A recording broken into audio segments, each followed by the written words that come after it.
हाँ तो बच्चों, हम लोगों ने नागरिक शास्त्र के पिछले क्लास में 7 क्लास के देखा था, राजतंत्र के बारे में पढ़ा था और तानाशाही सरकार के बारे में पढ़ा था। यानी जो 7 क्लास के नागरिक शास्त्र का पहला दिन में हम लोगों ने राजतंत्र और तानाशाही सरकार के बारे में देखा। आज 7 क्लास के सेकंड डे है। 7 क्लास के नागरिक शास्त्र का सेकंड डे है। तो फर्स्ट डे में हम क्वेश्चन दिए थे कि राजतंत्र किसे कहते हैं, यानी वह सरकार या वह देश जिसमें सिर्फ एक विशेष व्यक्ति राजा बनकर के राज करता है, वैसी सरकार को राजतंत्र कहते हैं। यानी वह देश जिसमें एक विशेष प्रकार के राजा के हाथों में सत्ता होती है, सरकारें होती है, उसको राजतंत्र कहा जाता है। तो राजतंत्र के बारे में हम लोग देखा था, बहुत सारे देश हैं, भूटान है, डेनमार्क है, नीदरलैंड है, मलेशिया है, कुवैत है, नॉर्वे है, जापान है। ये संवैधानिक राजतंत्र है। दूसरा जो क्वेश्चन था कि तानाशाही सरकार किस प्रकार काम करती है, तो देखिए, तानाशाही सरकार के अंतर्गत सर्वाधिकारवादी होती है। यानी तानाशाही सरकार के पास सर्वाधिक अधिकार प्राप्त होता है, यानी वो जो चाहे वो करेगी। यानी उसके पास बहुत अधिक शक्तियां प्राप्त होती है, जो अपने मन के मुताबिक वो काम करते हैं। इस शासन तंत्र में किसी भी तरह के दूसरे व्यक्तियों का कोई अधिकार नहीं होता है ना। और वह जो तानाशाही सरकार होती है, जो कहती है वही वहाँ की जनता पब्लिक उसको मानती है, मानने के लिए बाध्य होती है। तो वैसी है ना, और अपने मन मुताबिक ये नियम कानून बनाते हैं, ठीक है। और जो भी इस सरकार के खिलाफ आलोचना करता है, उसको कठोर से कठोर दंड का प्रावधान रखा गया है, या कठोर से कठोर दंड दिया जाता है।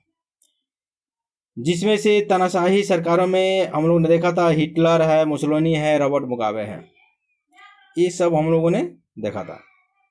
आज जो नागरिक शास्त्र के सेकंड डे हैं, उसमें सैनिक तानाशाही के बारे में जानेंगे। सैनिक तानाशाही क्या है? देखिए, तानाशाही हम लोगों ने देखा और सैनिक तानाशाही, यानी उसमें एक विशेष प्रकार का व्यक्ति तानाशाह बन जाता था और अपने मन के अनुसार शासन करता था।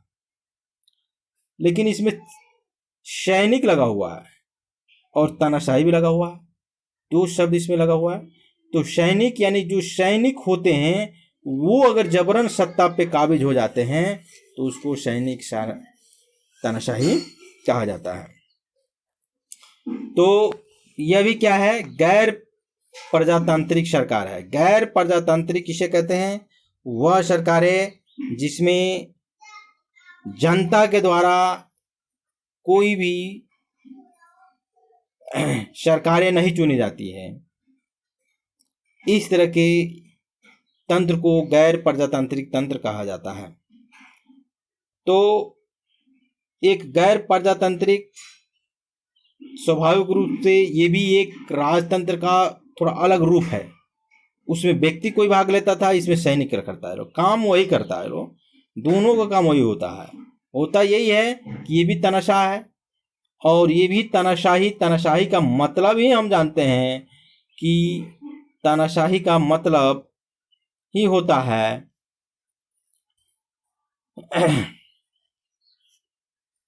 तानाशाही का मतलब यानी क्रूर शासक, क्रूर शासन करना।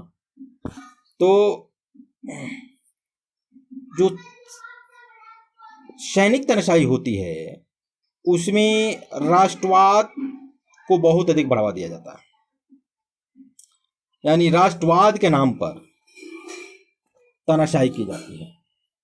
यानी ये राष्ट्र है, ये राष्ट्र के प्रति कोई भी विरोध बातें या किसी तरह के अपशब्द को बर्दाश्त नहीं किए जाएंगे, या राष्ट्र के विरुद्ध किसी तरह के दूसरे नियम को बर्दाश्त नहीं किए जाएंगे। तो इस तरह से राष्ट्रवाद के नाम पर शोषण किया जाता है ना। और इसमें भी प्रजा का अधिकार बिल्कुल नगण्य होता है, यानी वहाँ की जनता की सरकारें जो होती है वहाँ की जो सरकारें होती है उसमें जनता के किसी भी तरह का भागीदारी नहीं होती है। तो इस तरह के सत्ता में जो संचार के माध्यमों पर भी नियंत्रण रहता है। संचार के माध्यमों,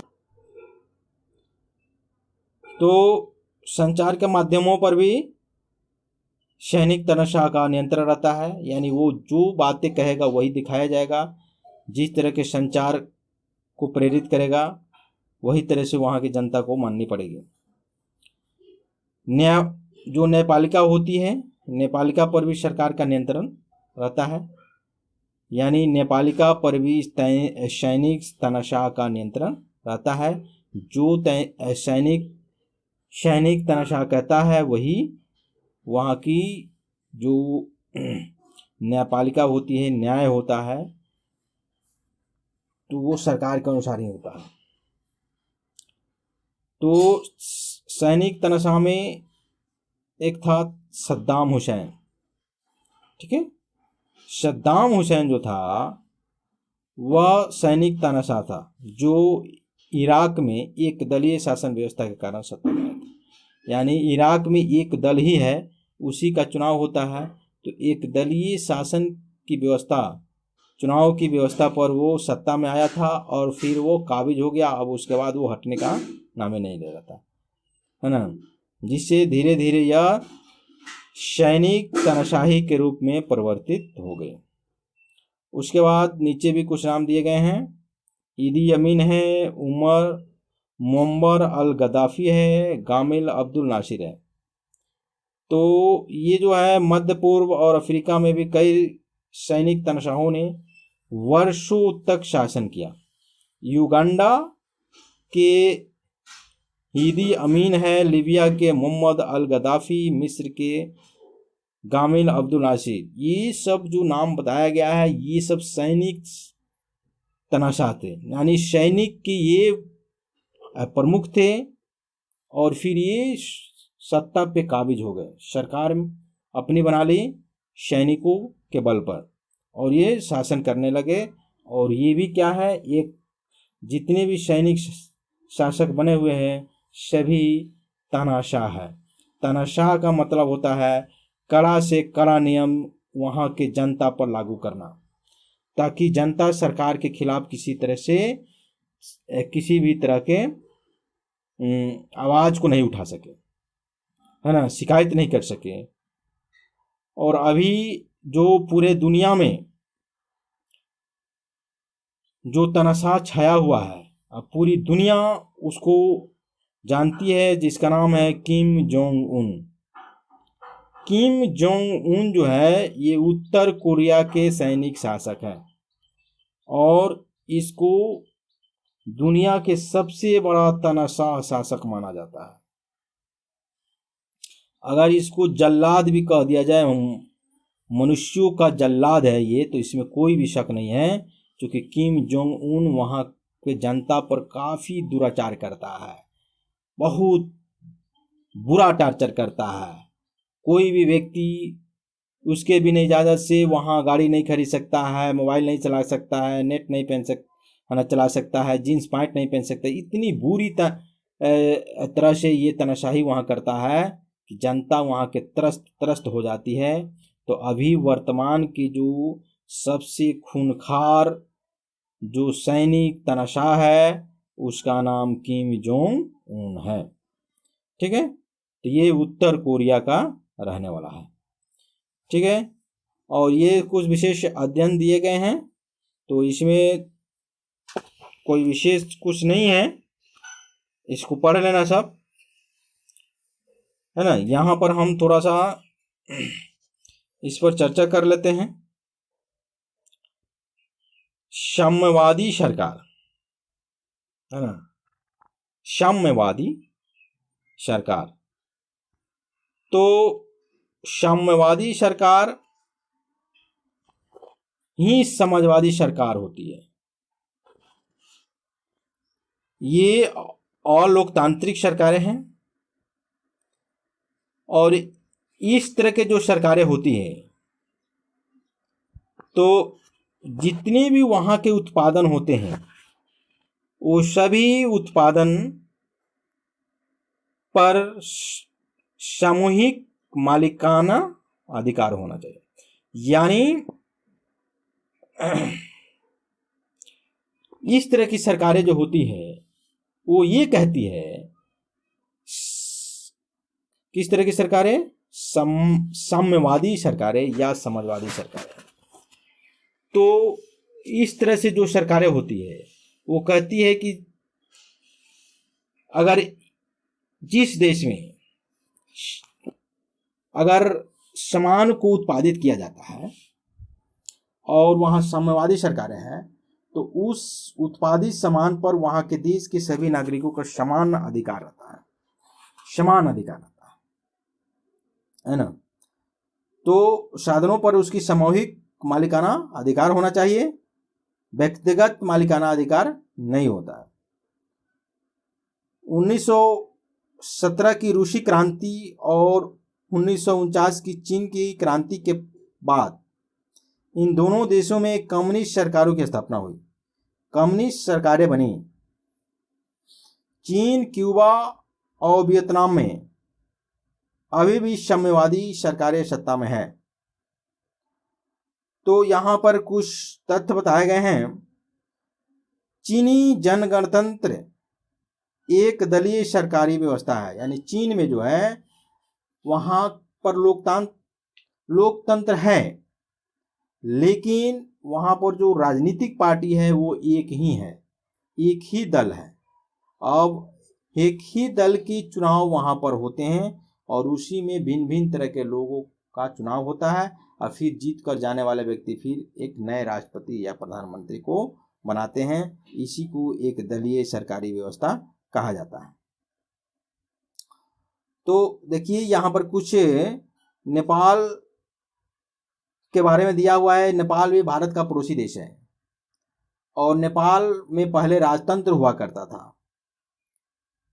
ठीक है, और वहाँ 1990 में वीरेंद्र नामक एक राजा था। तो वहाँ राजतंत्र की व्यवस्था थी। 2002 में राजा ने निर्वाचित प्रधानमंत्री पद से हटा दिया, यानी वहाँ की जनता ने इतना ज़्यादा वहाँ पर आंदोलन किया कि 2002 में वहाँ की जो राजतंत्रीय व्यवस्था थी वह ध्वस्त कर दिया गया और वहाँ के प्रधानमंत्री को पद से हटा दिया गया। और 2005 में राजा ने निर्वाचित सरकार को पूर्णतः बर्खास्त कर दिया और सारी शक्तियां अपने हाथों में ले ली। उसके बाद वहां के राजा जो था, राजा के विरुद्ध वहां की जनता ने काफी आंदोलन शुरू कर दिया और आंदोलन करने के बाद अप्रैल 2006 का आंदोलन देश की शासन तंत्र में परिवर्तन लाने में सफल रहा। यानी अप्रैल 2006 में वहां पर काफी राजा के विरुद्ध आंदोलन शुरू हो गया और शुरू होने के बाद उसके राजा को अपने अधिकारों से बेदखल कर दिया गया और माओवादियों के साथ मिलकर के एक अंतरिम प्रतिनिधि सभा का निर्माण हुआ और 28 दिसंबर 2007 को संसद ने एक कानून पारित कर दिया जो नेपाल के संघीय गणतंत्र घोषित कर दिया गया। यानी 2007 में नेपाल में गणतंत्र घोषित कर दिया गया, यानी कि अब जनता के द्वारा चुनी गई सरकारें होगी, अब राजा यहाँ पर कोई नहीं होगा, जिसमें प्रधानमंत्री को राज्य प्रमुख का स्थापना दिया गया और 10 अप्रैल 2008 को यहाँ संविधान सभा के लिए प्रथम चुनाव संपन्न हुए। यानी 10 अप्रैल 2008 को यहाँ संविधान सभा के लिए प्रथम चुनाव संपन्न हुए। 28 मई 2008 को कानूनविदों ने राजतंत्र को आधिकारिक रूप से समाप्त घोषित कर दिया। इसके साथ ही 239 यानी 239 वर्षों से चले आ रहे राजतंत्र की समाप्ति हुई। नेपाली संविधान सभा ने काठमांडू के मध्य में स्थित शाही महल को खाली करने के लिए राजा ज्ञानेंद्र को 15 दिन की अवधि दी थी। यानी वहाँ का राजा जो था ज्ञानेंद्र, जो यहाँ पर देख रहे हो राजा ज्ञानेंद्र लिखा गया है, तो नेपाली संविधान सभा ने काठमांडू के मध्य में स्थित जो मध्य में शाही महल था उसको कहा गया कि 15 दिन के अंदर खाली कर दो। 11 जून को राजा ने शाही महल को खाली कर दिया और 19 जुलाई 2008 को संविधान सभा में देश के राष्ट्रपति और उपराष्ट्रपति के चुनाव प्रथम चरण संपन्न हुआ, जिसमें परमानंद झा को नेपाल का प्रथम उपराष्ट्रपति एवं डॉक्टर रामवरण यादव को देश का प्रथम राष्ट्रपति चुना गया। यानी परमानंद झा को नेपाल का प्रथम उपराष्ट्रपति और डॉक्टर रामवरण यादव को देश का प्रथम राष्ट्रपति चुना गया। 15 अगस्त 2018 को माओवादी नेता प्रचंड को नेपाल का प्रथम प्रधानमंत्री चुन लिया गया, है ना। देखो यहाँ पर दिखाया गया है राजा ज्ञानेंद्र अंतरिम बार शाही महल को छोड़ते हुए, इसको चित्र को दिखाया गया है। डॉक्टर रामवरण यादव को प्रथम राष्ट्रपति वहां का चुना गया। ठीक है, तो इस तरह से ये हुआ। तो यहीं पर हम लोग इस टॉपिक को समाप्त करते हैं और हम कुछ क्वेश्चन लिखेंगे।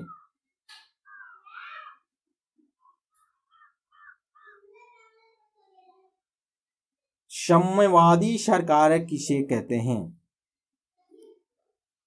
साम्यवादी सरकार क्या है या किसे कहते हैं, उल्लेख करें। साम्यवादी सरकार। दूसरा नंबर क्वेश्चन लिखिए कि नेपाल के गणराज्य तंत्र के चुनाव में प्रथम बार राष्ट्रपति किसे चुना गया? नेपाल के प्रथम गणतंत्रीय चुनाव में प्रथम राष्ट्रपति किसे चुना गया? धन्यवाद।